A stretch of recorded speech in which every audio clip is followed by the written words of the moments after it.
Bismillahirrahmanirrahim. Assalamualaikum warahmatullahi wabarakatuh. Innal hamdalillah nahmaduhu wa nasta'inuhu wa nastaghfiruh wa na'udzubillahi min shururi anfusina wa min sayyiati a'malina may yahdihillahu fala mudhillalah wa may yudlil fala hadiyalah. Asyhadu an la ilaha illallah wahdahu la syarikalah wa asyhadu anna Muhammadan abduhu wa rasuluh la nabiyya ba'dah. Allahumma shalli ala Muhammad wa ala ali Muhammad. Jamaah rahimakumullah. Alhamdulillahirabbil alamin. Segala puji bagi Allah Subhanahu wa taala atas karunia-Nya sehingga pada pagi hari ini kita bisa salat subuh berjamaah di masjid. Semoga kedatangan kita ke masjid dan hadirnya kita dalam forum thalabul ilmi diberkahi oleh Allah Subhanahu wa taala dan dicatat sebagai amal soleh bagi kita semuanya. Seperti yang tadi malam kita umumkan bahwa pada pagi hari ini kita akan belajar bersama Ustadz Yunahar dan materinya adalah tafsir surat Al-Hujurat. Perlu saya sampaikan kepada Ustadz Yunahar bahwa bersama kita ada banyak Ustadz sekarang Pak Yunahar. Ada Al-Imam Syekh Fadil Al-Hafidz 30 juz. Ada Ustadz Yan Al-Hafidz 10 juz. Ada Ustadz Adi Al-Hafidz 3 juz. Dan ada juga Al-Imam As-Syekh Al-Hafidz 3 surat, Syekh Bambang. Untuk selanjutnya waktu saya berikan kepada Ustadz Yunahar. Silakan Ustadz.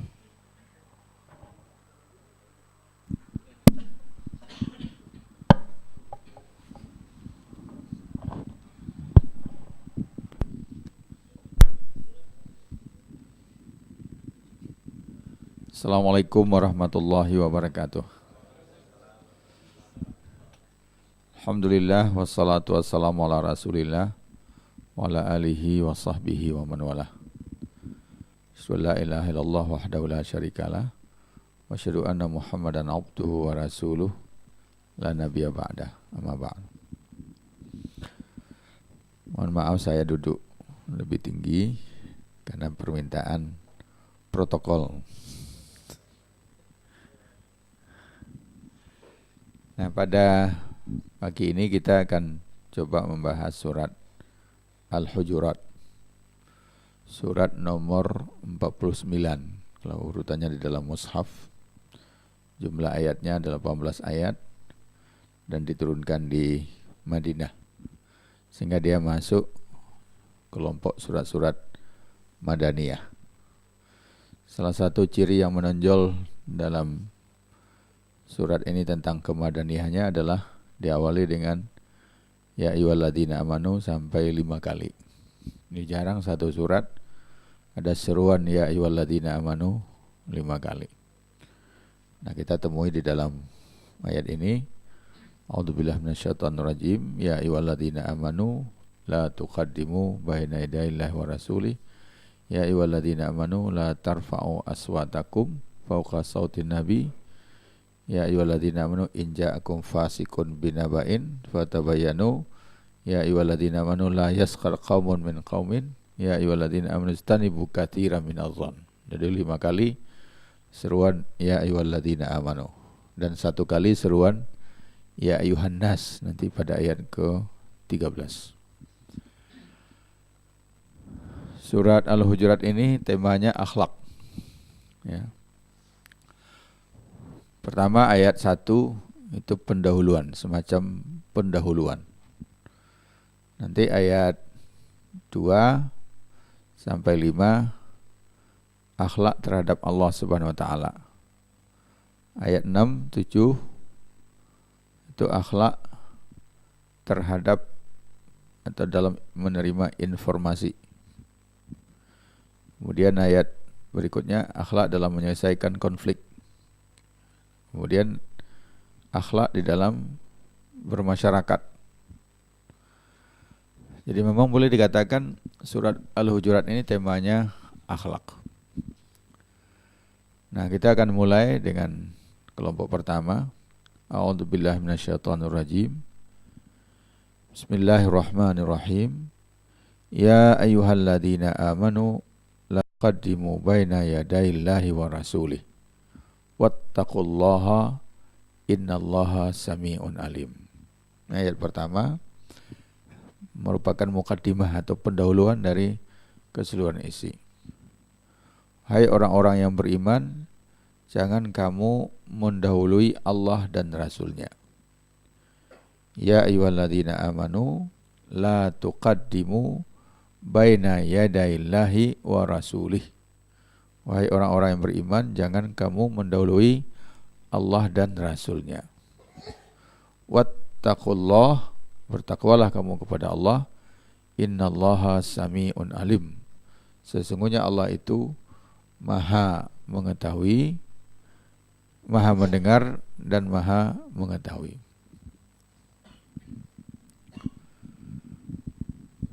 Di dalam ayat ini dijelaskan bahwa sikap kita sebagai seorang muslim tidak boleh mendahului Allah dan Rasul-Nya. Nah, para mufassir menjelaskan salah satu contoh bagaimana mendahului Allah dan Rasul-Nya pada zaman sahabat adalah mempertanyakan atau meminta ditetapkan satu hukum padahal Allah sendiri belum menetapkannya.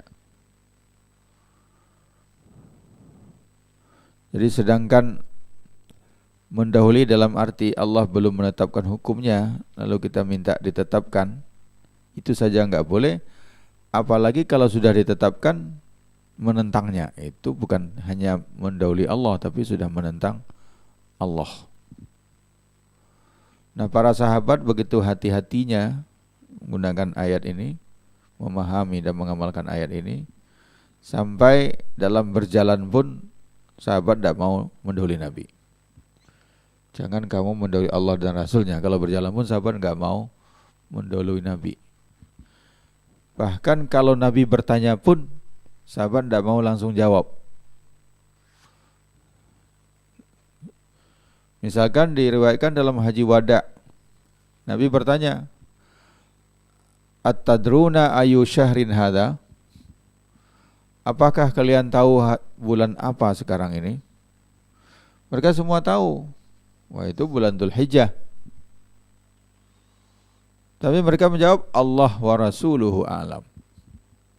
Allah dan Rasulnya yang lebih tahu. Baru Nabi mengatakan, bukankah sekarang bulan haram, bulan Dzulhijjah? Bala, baru mereka mengatakan benar. Atadruna ayyu yaumin hadha? Apakah kalian tahu hari apa sekarang ini? Mereka juga semua tahu hari apa. Nabi bertanya itu pada tanggal 9 Dzulhijjah. Tahu. Tapi mereka menjawab, Allah wa rasuluhu a'lam. Nah, nanti ketika ditanya kepada para sahabat, kenapa menjawabnya seperti itu? Padahal sudah tahu bulan apa, hari apa. Mereka mengatakan, kami khawatir Rasul mau merubah semuanya. Mau merubah bulannya, mau merubah harinya.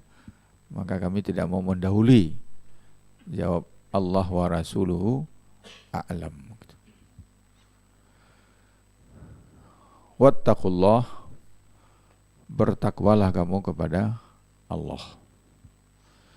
Nah, jadi perintah takwa itu kalau kita merasakan dzoknya itu lebih banyak peringatan, ya, memperingati.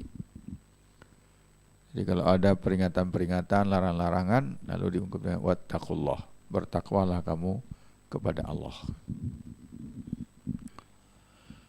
Kalau di Arab sekarang misalkan dalam percakapan sehari-hari, kalau ada orang berbuat salah tapi salahnya belum serius, itu cukup didoakan saja, Allah yahdik, Allah yahdik. Semoga Allah memberimu pelajaran. Kalau bahasa Indonesianya, kurang ajar kamu. Tapi orang Arab enggak pernah bilang begitu, cuma bilang Allah yahdik. Kalau kita enggak tahu lalu kita bilang amin gitu. Padahal dia itu bukan mendoakan kita tapi negur gitu. Allah yahdik. Allah yahdik. Nah, setelah Allah yahdik enggak juga mau berubah, masih terus berbuat salah, maka dia tingkatkan peringatan dengan ittaqillah. Ittaqillah. Jadi kalau ada orang berbuat salah macam-macam, ittaqillah. Masih terus saja ditambahnya dikit lagi. Ittaqillah ya ibnal halal. Nah, bertakwalah kepada Allah ya anak halal. Masih terus, digantinya lagi menjadi ittaqillah ya ibnal haram. Masih terus saja, baru dia bilang anta hayawan katanya. Kalau belum juga berhenti, ditambahnya lagi anta hayawan marid katanya. Puncaknya, kalau ini sudah tidak ada lagi marahnya habis ini. Puncaknya baru dia bilang anta Yahudi katanya. Nah, itu sudah, kalau sudah sampai begitu kita pergi aja, bahaya lagi habis itu. Ya, kalau Yahudi sudah perang habis itu. Allah yahdi. Nah, ini budaya Arab. Jadi kalau kita mengerti budaya bagaimana Arab menggunakan bahasanya, ya kalau kita menemukan ittaqullah itu peringatan. Ya.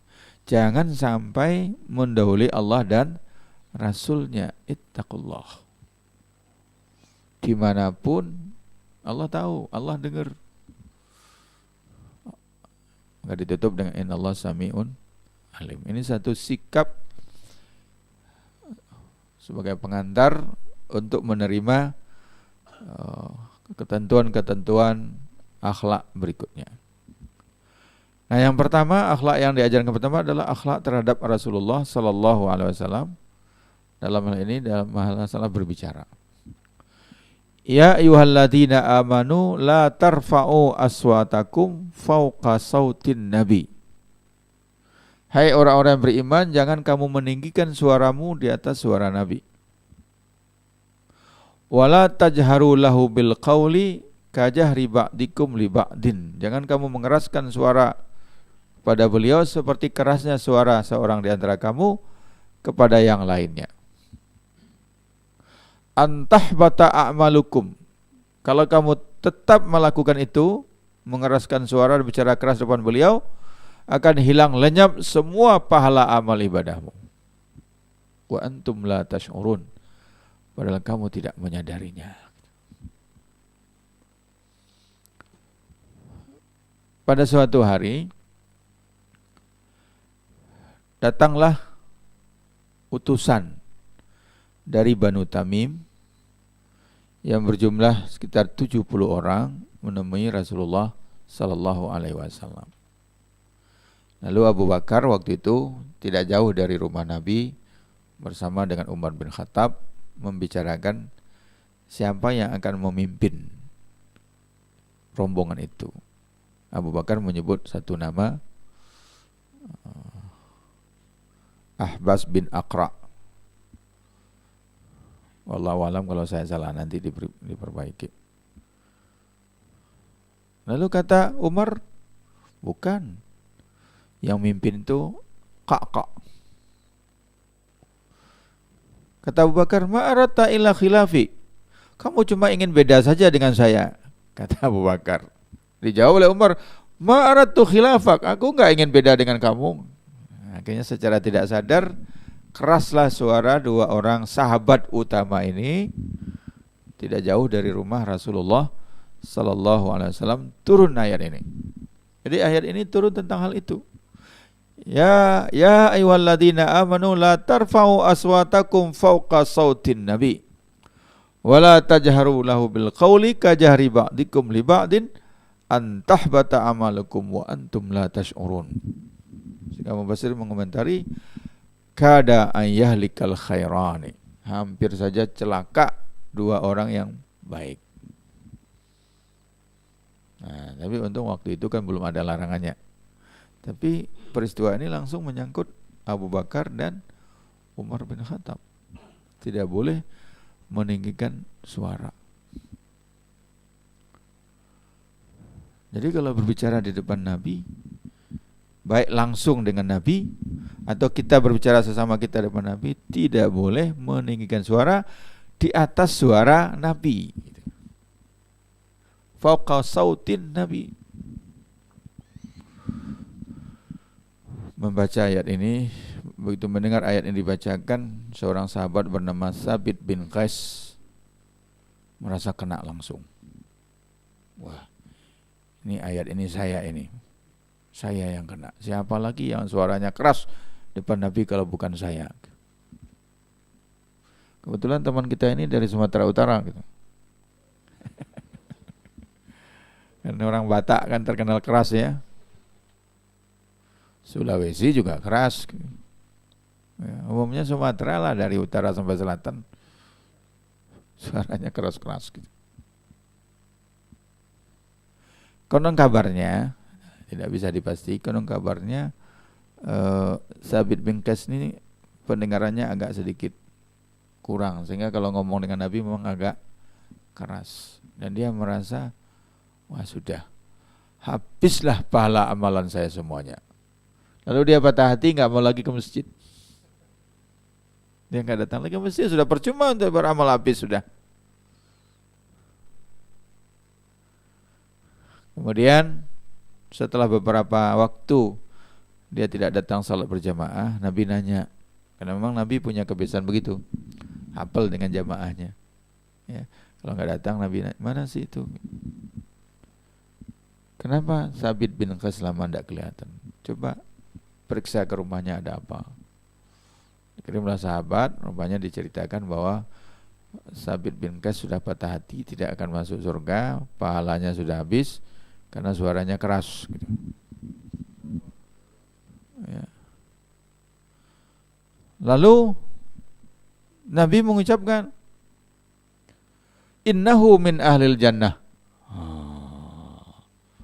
Bukan cuma mengatakan bukan dia, tapi langsung saja innahu min ahlil jannah. Bukan dia, kalau dia itu ahli surga. Sahabat-sahabat yang lain cemburu juga mendengarnya. Yang kata ma ra'aina ahadan yamshi baina azhurina illa annahu min ahlil jannah wa huwa Sabit bin Qais. Kalau ada orang yang berjalan di depan kami tahu nah ini penduduk surga, itulah Sabit bin Qais. Memang ada sahabat-sahabat yang diberi tafsir ya, sehingga disebut al-mubasysyiruna bil jannah, masuk khulafa yang 4, dan orang-orang biasa pun juga ada seperti Sabit bin Qais. Dalam satu forum dengan Nabi pernah ada seorang sahabat yang bernama Uqasah memberanikan diri bertanya, ya Rasulullah, aku ini masuk surga apa enggak? Ini pertanyaan berbahaya. Kalau dijawab tidak, ya sudah, selesai. Untunglah Rasulullah menjawab, anta min ahli jannah. Wah, senangnya bukan main Uqasah. Satu orang lagi nanya lagi, kalau aku ya Rasulullah? Rasulullah menjawab, sabaqaka biha Uqasah.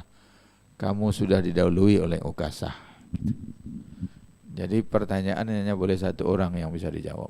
Nanti kalau dijawab semua, nanya semua nantinya. Nah, sekarang ungkapan itu dipakai oleh orang Arab untuk, misalkan saja kalau kita melamar anak gadisnya, lalu anak gadis tadi sudah dilamar oleh laki-laki lain, maka dia akan mengatakan sabaqaka biha Uqasah. Kamu sudah didahului oleh Uqasah. Jangan nanya Uqasah yang mana kok saya enggak kenal gitu. Bukan, itu cuman ungkapan saja. Ya, sabaqaka biha Uqasah. Misalnya di Melbourne kita coba menggunakan ungkapan itu ya. Ada yang melamar, sabaqaka biha Uqasah. Didului oleh Uqasah, orang Arab ya.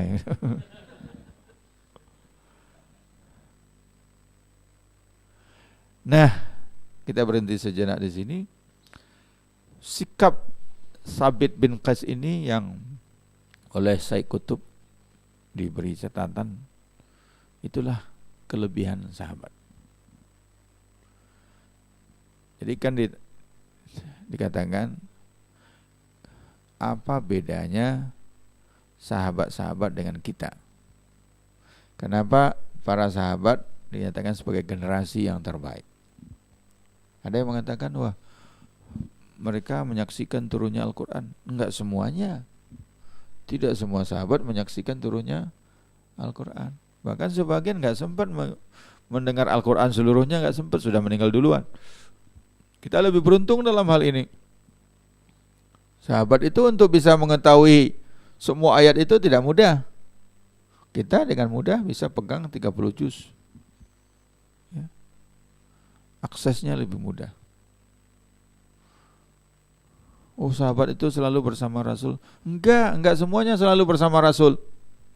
Kalau kita bisa mudah menemui ucapan-ucapan Nabi, hadis Nabi dalam kitab yang sudah disusun. Lalu kelebihannya apa? Kata Sayyid Qutb, kelebihannya adalah seorang sahabat kalau membaca Al-Quran menganggap ayat yang dibaca itu dialamatkan kepada dirinya sendiri. Jadi semua ayat yang dibaca dialamatkan kepada dirinya, bukan kepada orang lain.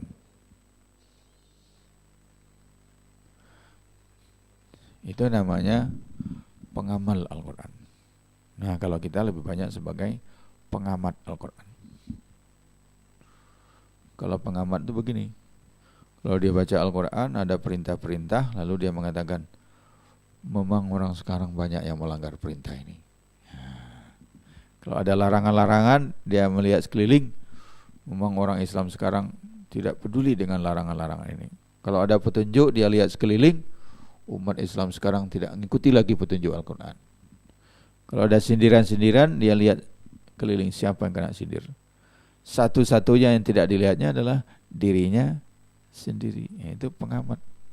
Tapi kalau sahabat enggak, setiap ayat yang dibaca dibawakan kepada dirinya. Seperti Thabit bin Qais tadi. Kenapa dia tidak cari siapa ini yang dimaksud oleh Nabi suaranya keras ini? Bukan begitu, tapi langsung saja ini saya gitu. Itu satu sikap. Nah, hanya berbahagia. Risikonya berat tadi. Antah bata a'malukum wa antum la tash'urun. Kalau sampai buruk akhlak kita, berbicara dengan Nabi dengan suara yang tinggi, yang keras, itu bukan cuma pelanggaran kecil. Al-Quran mengatakan antah bata a'malukum wa antum la tash'urun. Habata itu hilang, sia-sia. Amal-amalmu itu sia-sia semuanya tanpa kamu menyadarinya.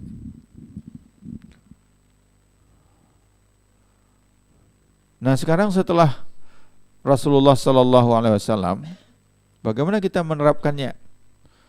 Tidak boleh berbicara keras. Kalau di hadapan Nabi, kan Nabi sudah tidak ada lagi. Maka oleh para ulama dikatakan semua yang berhubungan dengan Nabi, misalkan tatkala kita berada di Masjid Nabawi, tidak boleh bersuara keras. Ketika kita berada di dekat kuburan Rasulullah sallallahu alaihi wasallam, ada orang yang berbicara keras di Masjid Nabawi di zaman Umar bin Khattab, ditegur oleh Umar. Kamu tahu kamu sedang berada di mana? Gitu. Untunglah orang tadi bukan orang Madinah. Kamu dari mana? Dari Taif. Untung kamu bukan penduduk Madinah. Kalau kamu penduduk Madinah sudah saya cambuk kamu. Gitu. Umar itu kan bahasanya begitu aja. Ya, ini memang nggak boleh. Satu, di Masjid Nabawi, di dekat kuburan Rasulullah. Dan yang kedua, di majlis-majlis yang sedang dibacakan pesan-pesan Nabi. Ya, nggak boleh bersuara keras. Ya misalkan, bukan karena saya penceramah.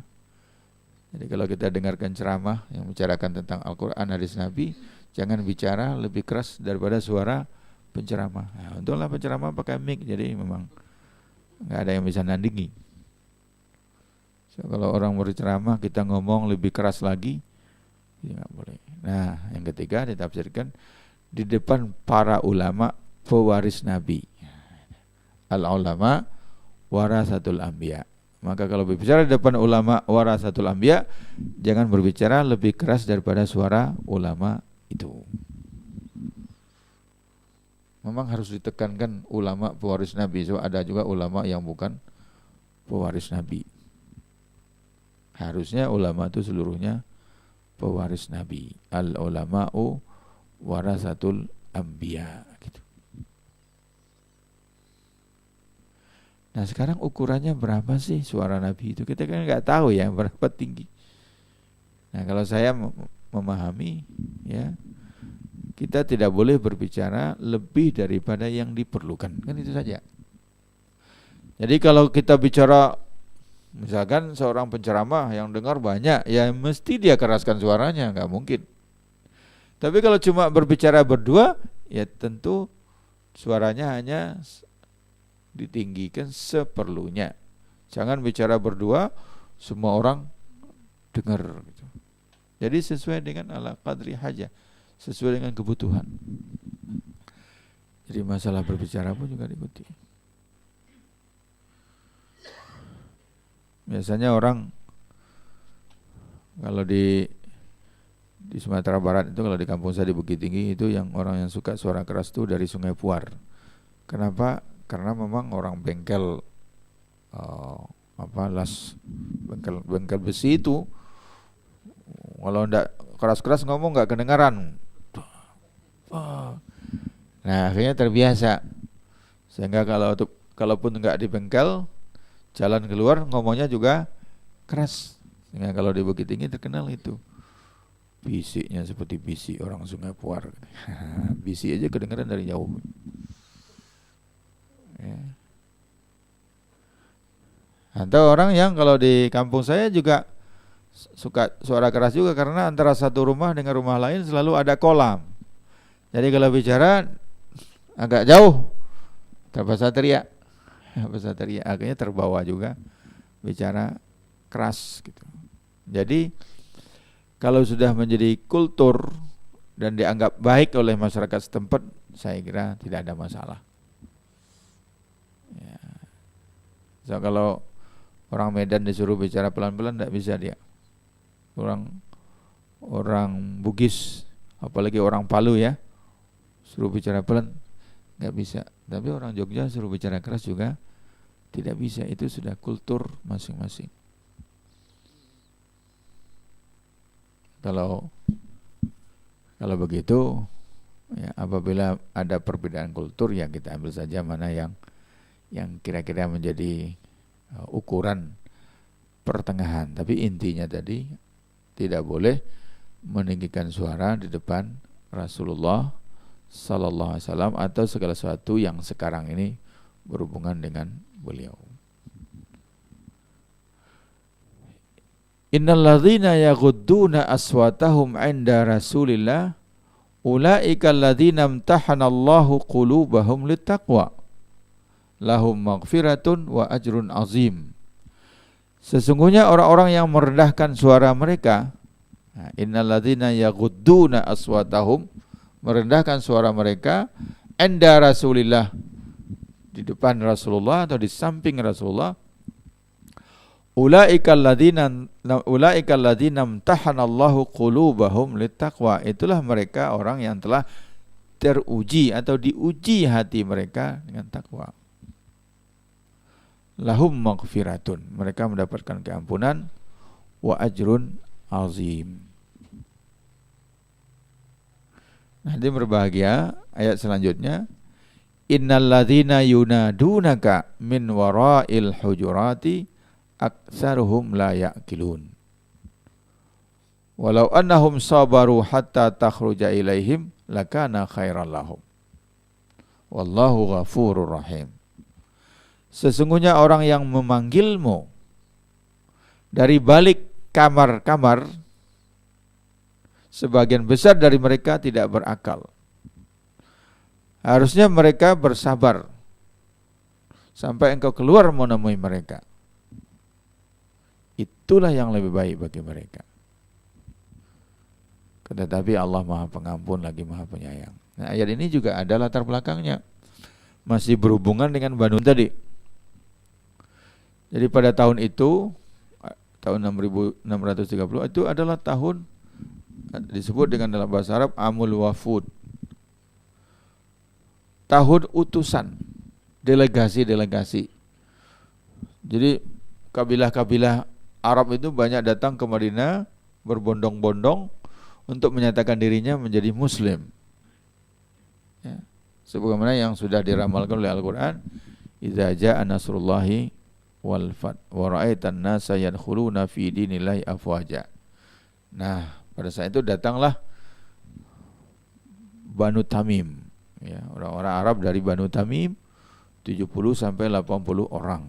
Tapi ini Banu Tamim yang beduinya, bukan yang bangsawannya. Begitu mereka datang, kebetulan pada jam Nabi sedang istirahat. Mereka langsung teriak, Ya Muhammad, Muhammad. Manggil-manggil, tidak pakai ya Rasulullah, ya Nabi Allah, langsung sebut nama Nabi, teriak-teriak. Min wara'il hujurat. Nah, al-hujurat itu artinya kamar-kamar Nabi. Jadi Rasulullah kan punya banyak istri, dan itu rumahnya di sekitar itu dibikinkan kamar-kamarnya, yang nanti di zaman pemerintahan Al-Walid bin Abdul Malik itu dirobohkan untuk perluasan masjid, tapi disisakan yang kamarnya Aisyah. Itu nanti yang sekarang ini masih ada tempat kuburan Rasulullah SAW dan 2 orang sahabat beliau. Sedangkan kamar-kamar yang lain itu sudah tidak ada lagi. Itu yang disebut oleh Al-Quran dengan hujurat. Nah, mereka dari balik itu teriak. Betul-betul tidak sopan dengan Rasulullah Sallallahu Alaihi Wasallam. Nah, inilah yang diungkap oleh Al-Quran. Innal ladzina yunadunaka min wara'il hujurat. Orang-orang yang memanggilmu dari balik kamar dengan teriak-teriak itu aktsaruhum la yaqilun. Sebagian besar mereka tidak punya akal. Tidak berakal. Harusnya tunggu saja, walau annahum sabaru, kalau mereka bersabar hatta takhruja ilaihim, sampai engkau keluar menemui mereka, lakana khairan lahum, gitu. Tentu akan baik bagi mereka. Jadi ini termasuk juga kalau kita perluas ya, tidak hanya akhlak bertamu kepada Rasulullah, coba akhlak bertamu kepada pemimpin-pemimpin kita. Tidak datang terus teriak-teriak sebut nama, ya, lalu begitu. Nah, ini satu kelompok ayat ini dari 2 sampai 5 adalah tentang akhlak terhadap Rasulullah Sallallahu Alaihi Wasallam. Lebih khususnya lagi dalam masalah berbicara, meninggikan suara, dan juga masalah bertamu. Walaupun secara umum nanti akhlak bertamu dijelaskan dalam surat lain. Islam itu memang betul-betul menghormati hak privasi seseorang di rumahnya. Tidak ada yang boleh masuk rumahnya kecuali setelah minta izin, dan minta izin itu 3 kali. Ya ayyuhalladzina amanu la tadkhulu buyutan ghaira buyutikum hatta tasta'nisu wa tusallimu ala ahliha. Itu dalam surat An-Nur ya. Tidak boleh masuk rumah seseorang tanpa minta izin. Dan minta izin itu dalam hadis mengatakan al-istidhanu salas, 3 kali. Jadi kalau ada bel itu bukan,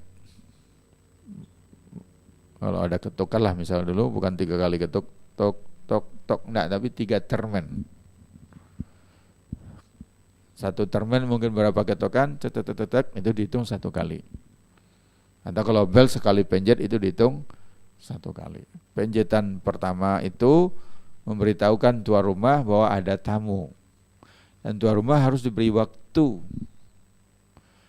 Bisa saja dia harus merapikan pakaiannya, bisa juga merapikan ruang tamu, mungkin ruang tamunya masih berantakan, harus siap-siap. Jadi jangan langsung 1 kali bel, langsung nyusul bel kedua, bel ketiga, itu namanya maksa. Jadi harus dikasih jarak. Nah, setelah itu baru dipencet bel sekali lagi, memastikan bahwa memang tamunya sudah mendengar. Nah, habis itu baru diperkirakan tamunya sudah siap. Kalau ada tamunya, dia pasti sudah siap. Lalu kita bel sekali lagi. Kalau sudah 3 kali nggak ada, kembali. Jangan maksa. Wah, mungkin di belakang ya, pergi lagi belakang, ketok pintu belakang. Oh, nggak ada, mungkin samping, ketok lagi pintu samping. Mungkin sebelah sini, ketok lagi. Nggak, akhirnya tanya tetangga, ada nggak Bapak? Ada kok. Lalu digedor-gedor pintunya. Nggak boleh. Jadi menjadi hak sahibul bait untuk menerima atau tidak menerima tamu. Kan bisa saja orang walaupun ada di rumah berada dalam kondisi tidak ingin ada tamu. Bisa. Maka tidak boleh memaksa. Saya dulu waktu pengantin baru pernah mengalami itu. Namanya juga pengantin baru gitu ya. Kalau bisa jangan ada tamu gitu. Ini diketok-ketok dari depan, Ustaz gitu. Saya dengar itu, tapi saya nggak mau menerima tamu. Rupanya dia kejar ke pintu samping sebelah sana. Tuk tuk tuk tuk, enggak juga. Dicari arah kamarnya mana, diketok lagi. Ustaz, enggak ada. Akhirnya dia tanya tetangga, Ustaz Yunar ada enggak? Ada, kata tetangga. Digedor lagi pintunya. Terpaksalah saya keluar dengan perasaan yang tidak senang, tanya, ada apa? Mau minta ceramah Ustaz. Waduh. Nah, ini orang belum belajar bagaimana cara bertamu, maksa gitu. Nah, hadirin berbahagia, sampai jam berapa? Masih?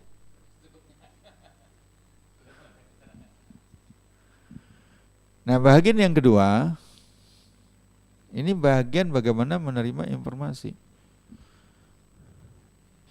Ya ayyuhalladzina amanu, hai orang-orang yang beriman, in ja'akum fasikun binaba'in fatabayyanu.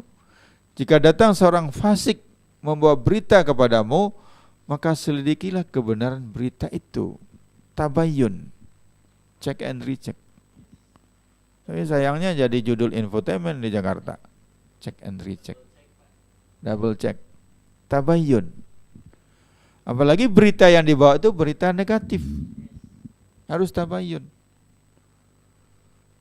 Antusibu qauman bijahalatin, kalau kamu tidak tabayyun, kamu bisa mendatangkan musibah kepada satu kaum karena kebodohanmu.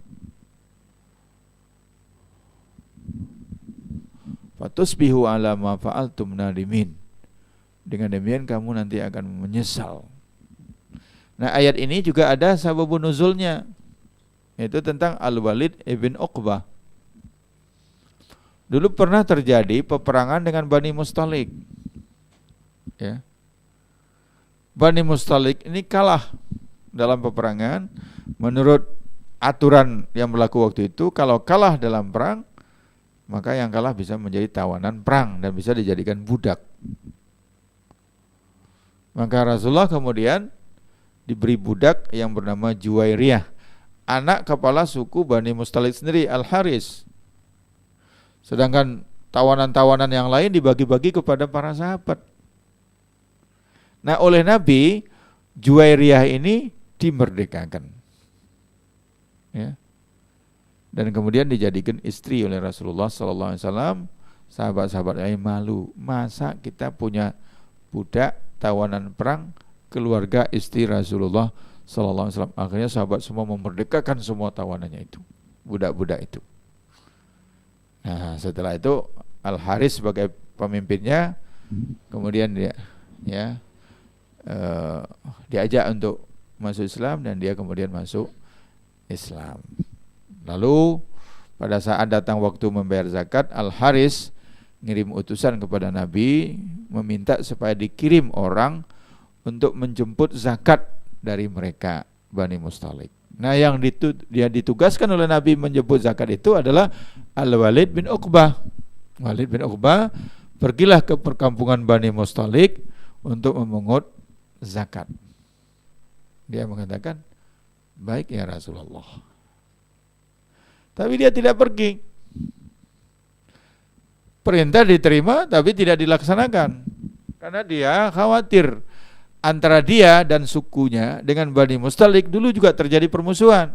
Kalau dia datang ke sana, khawatir dia kalau ingat lagi permusuhan lama membahayakan dirinya. Tapi dia tidak mau terus terang menyampaikan itu kepada Nabi. Perintah diterima tapi tidak dilaksanakan. Lalu dicarinya akal. Akhirnya dirasa setelah waktunya cukup kira-kira untuk pergi bolak-balik, dia datang menemui, ya Rasulullah, saya sudah pergi ke sana tapi mereka tidak mau membayar zakat, mereka sudah murtad semuanya. Ini kan berita yang berbahaya. Bayangkan kalau Nabi terima saja laporan Al-Walid bin Uqbah, lalu kirim pasukan untuk menghukum orang-orang yang murtad, diperangi, mati semua, ternyata laporannya tidak benar. Nah, itu yang menimbulkan musibah kepada kaum yang tidak bersalah. Untunglah waktu itu Nabi mengirim Khalid bin Walid untuk pergi ke sana menghukum, tapi Nabi mengatakan, Khalid, sebelum engkau laksanakan hukuman itu, selidiki terlebih dahulu apa benar mereka itu telah murtad. Maka Khalid mengirim utusan ke sana. Utusannya memperhatikan kalau datang waktu sholat, mereka sholat berjamaah di masjid. Mana ada orang murtad berjamaah di masjid. Nah, akhirnya diberitahukan kepada Al-Haris, dan Haris mengatakan, kami sudah lama menunggu-nunggu kedatangan utusan Rasulullah. Kenapa Rasulullah tidak datang utusannya? Apakah keislaman kami belum bisa diterima? Nah, itulah menyangkut kasus Al-Walid bin Uqbah. Sehingga Al-Quran mengatakan, ya ayyuhalladzina amanu in ja'akum fasiqun binaba'in fatabayyanu. Kalau datang orang fasik, orang yang enggak bisa dipercaya, membuat satu berita, maksudnya berita yang negatif terhadap si A, si B, terhadap si kelompok ini, kelompok itu, fatabayyanu, harus dilakukan tabayyun. Nah, ini dalam kehidupan sehari-hari kita perlu mengemukakan itu, harus ada tabayyun. Benar enggak berita negatif yang kita terima? Apalagi kalau sumber beritanya itu orang yang tidak bisa dipercaya, yang masuk dalam kelompok fasik. Jadi waktu di Jakarta dulu tahun 80 atau 81 diadakan konferensi media massa Islam dunia Islam, ya, itu ayat ini menjadi jadi di poster di ruang konferensi itu, ayat ini yang menjadi menjadi syiarnya. Ya ayyuhalladzina amanu in ja'akum fasikun binaba'in fatabayyanu. Orang-orang kerja jurnalistik kan juga diharuskan itu cover both side itu, ya.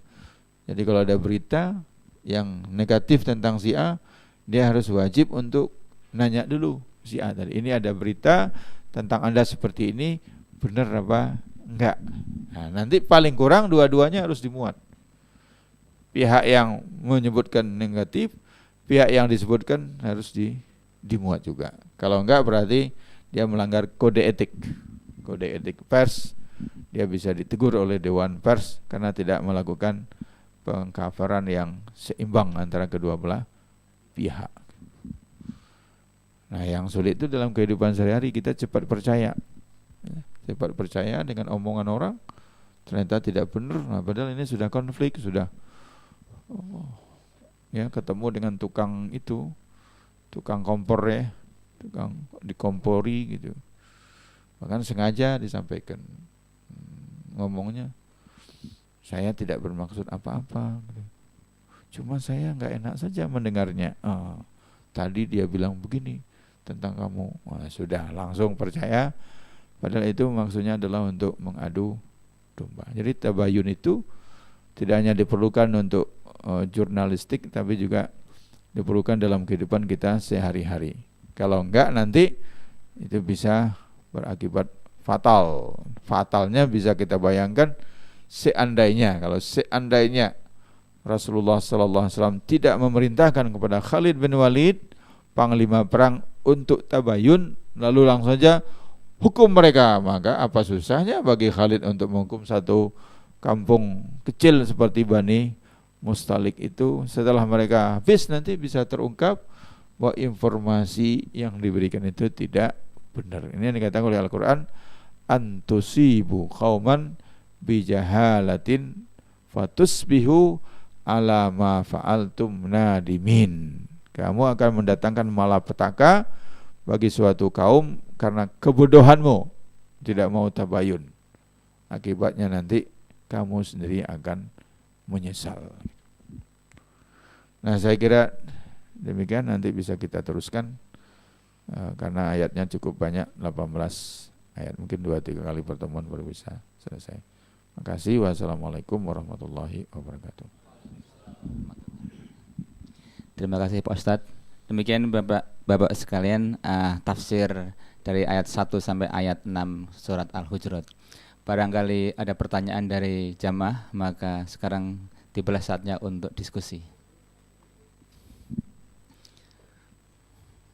Silakan Pak Adi.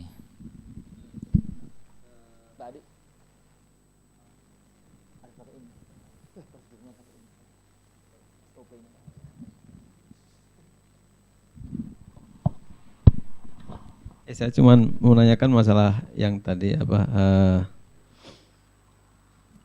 apakah memang jadi kesetaraannya dengan dosa-dosa besar yang lain sehingga sampai mengeraskan suara itu menghapuskan amalanmu sebelumnya. Nah, itu aja Ustaz. Ya, karena memang posisi Rasulullah itu sangat penting.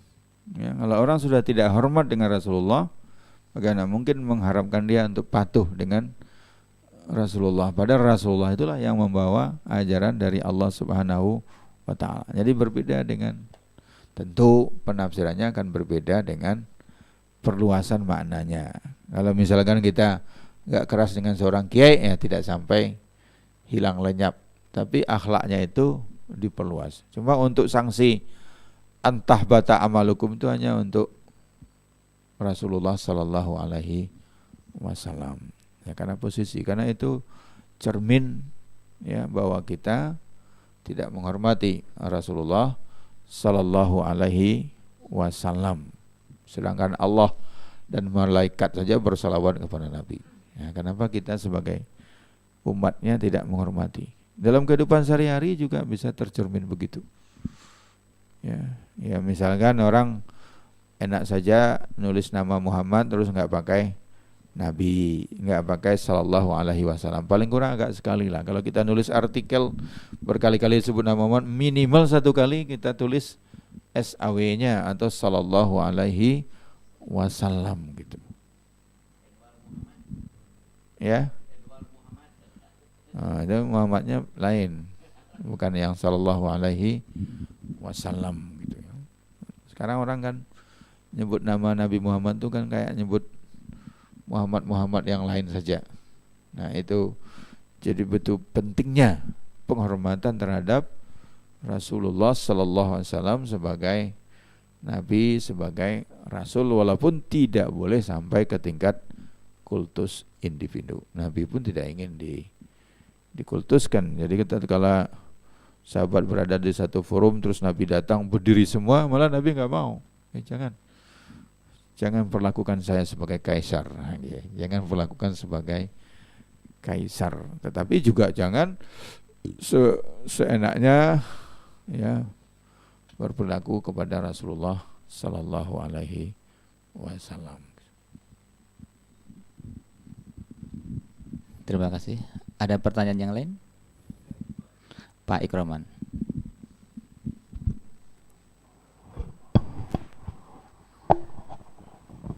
Assalamualaikum warahmatullahi wabarakatuh. Mengenai tabayun tadi Pak Ustadz, di zaman informasi yang demikian bervariasi sekarang ini, jadi kadang-kadang kalau kita mau melakukan cek and recheck tadi itu, kadang-kadang kita akan mencari sumber yang demikian banyak berbeda gitu. Jadi seberapa dalam sebetulnya dan seberapa judgement yang kita bisa buat gitu untuk membuat kita merasa yakin bahwa informasi cek informasi yang kita ingin peroleh itu kita dapat gitu. Itu saja.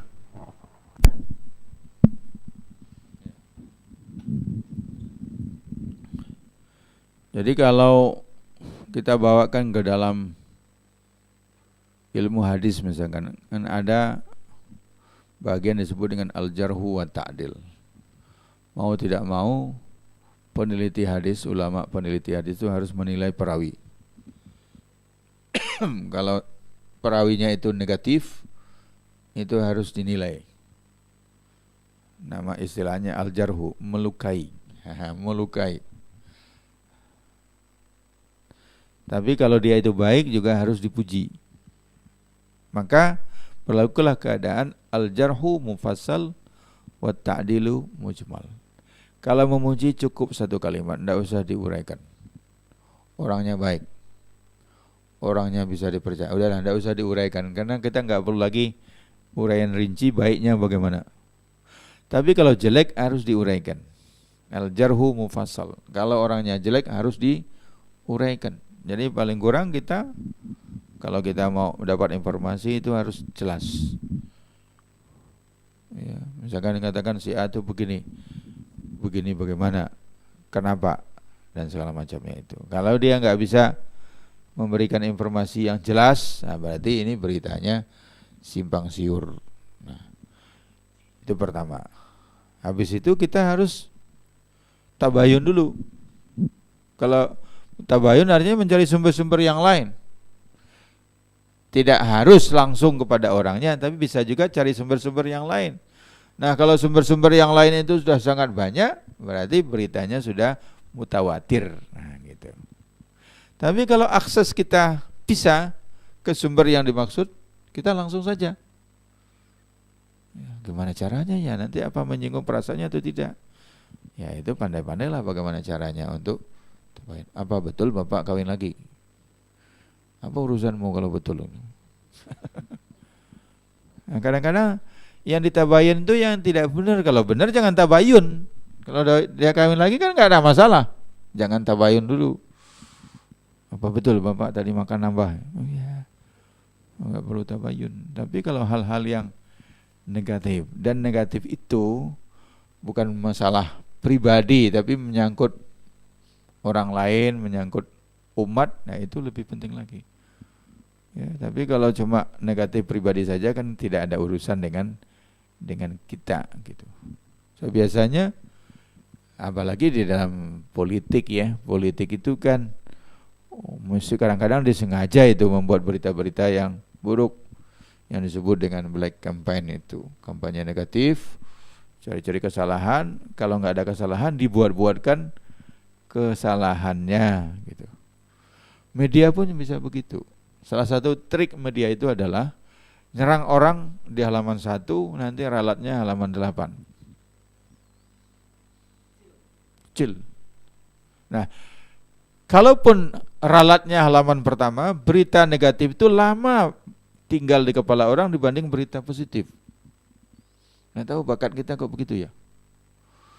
Jadi teori penelitian begitu. Kalau orang membaca berita negatif itu cepat hafal dan lama ingatnya dibanding kalau membaca berita positif. Jadi kalau suatu media ingin menyerang satu lawan politiknya misalkan, dijelekan saja. Pasti besok orangnya komplain dan minta diralat saja. Tapi efeknya beda. Yang negatif itu sudah dibaca orang, nanti ralatnya kalaupun dibaca tidak sebanyak yang pertama. Kalaupun sama, kesannya berbeda. Yang pertama udah terlanjur masuk dulu dalam pikiran orang sehingga sulit untuk dibongkar. Nah, ini trik-trik kotor seperti itu sering digunakan orang di media secara sengaja walaupun dia tahu pasti ada hak jawab, karena yang negatif itu dulu akan berbekas ya.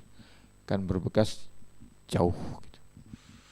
Nah, tapi kalau medianya sering begitu tuh lama-lama kan tidak dipercaya orang, lalu orang tidak beli ya. Hukumannya kan begitu saja.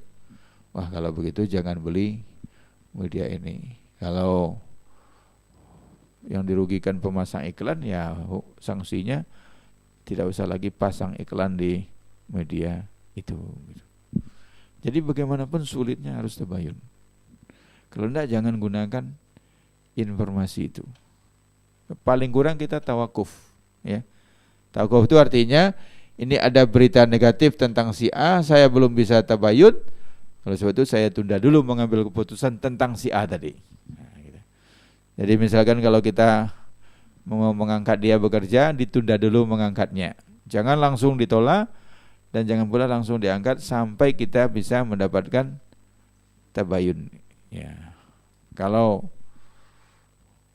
misalkan nggak bisa juga mengambil sikap, ya paksalah kita menundanya. Karena tidak mungkin kita memutuskan sesuatu berdasarkan berita negatif yang belum bisa dikonfirmasi, kecuali kalau berita itu datang dari sumber yang betul-betul bisa dipercaya, tidak masuk kategori fasik. Nah, ini kan Al-Quran mengatakan inja'akum fasikun binaba'in ya. Jadi kalau misalkan kita bertanya kepada seorang yang sangat dipercaya kesalehannya, kejujurannya tentang seseorang, lalu dia memberikan informasi yang negatif, ya kita bisa saja mempercaya sumber itu. Tapi kalau berita-berita yang dari sumber berita yang masuk kategori fasik seperti tadi, kita wajib untuk melakukan tabayyun gitu. Nah, jadi kalau media kan bisa kita nilai mana media yang fasik dan mana media yang tidak fasik gitu. Ada lagi?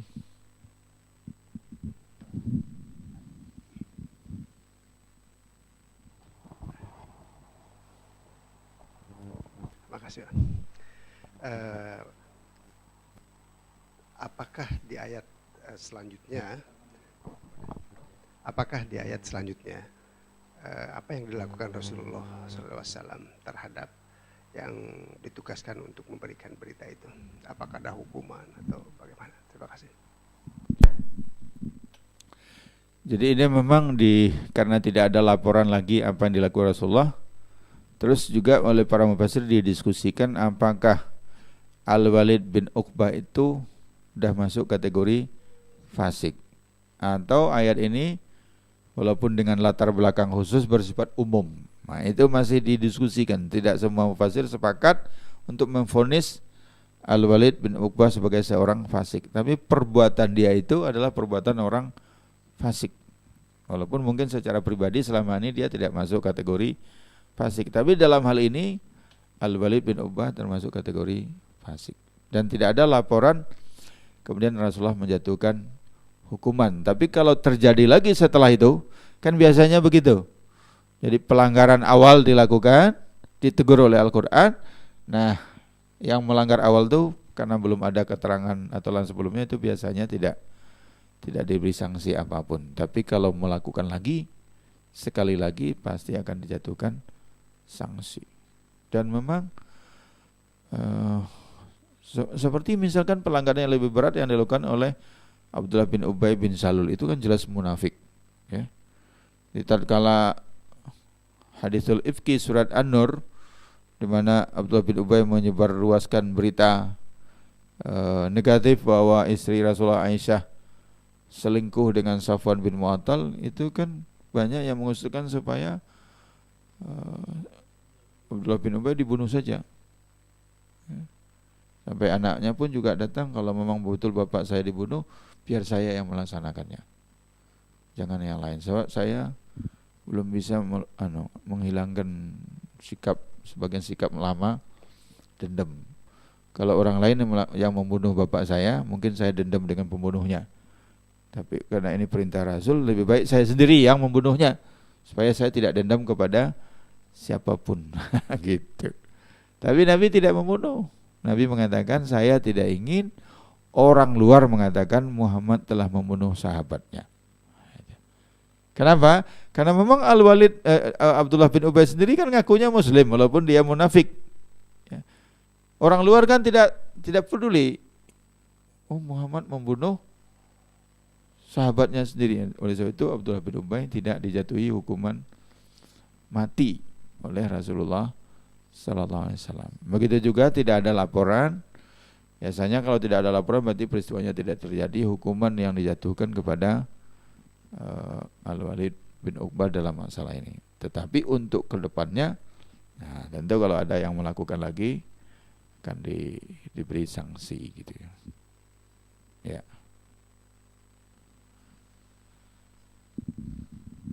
Saya pikir cukup Bapak sekalian. Insya Allah kita lanjutkan besok subuh dan juga malamnya insya Allah. Mari pengajian pada pagi hari ini kita akhiri dengan baca doa kafaratul majelis.